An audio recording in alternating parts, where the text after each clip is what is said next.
In today's video, I'm going to teach you how to fix the could not use the brush tool because the smart object is not directly editable.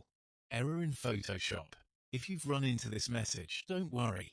This is a very common Photoshop issue, and the good news is that it's usually very quick and easy to fix.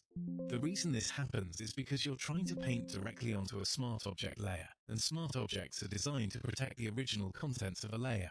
That means certain direct edits, like painting with the brush tool, won't work unless you first convert that layer into a regular editable layer.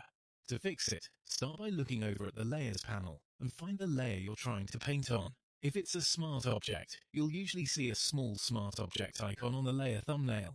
That icon is a helpful sign that the layer is protected in a way that prevents direct brush editing.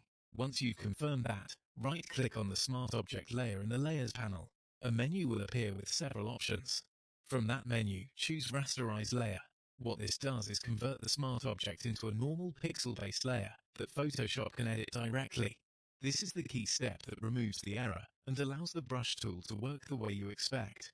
After the layer has been rasterized, go back and select the brush tool again. Now try painting on the layer one more time. At this point, the error should be gone, and you should be able to paint normally without any problem.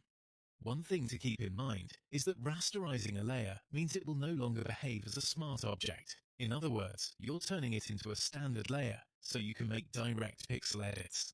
That's perfectly fine for this fix, but it's helpful to understand what's happening, so you know why the tool starts working afterward. So, if Photoshop tells you that the brush tool can't be used because the smart object is not directly editable, the solution is simple. Go to the Layers panel, right-click the smart object layer, choose Rasterized Layer, and then use the brush tool again.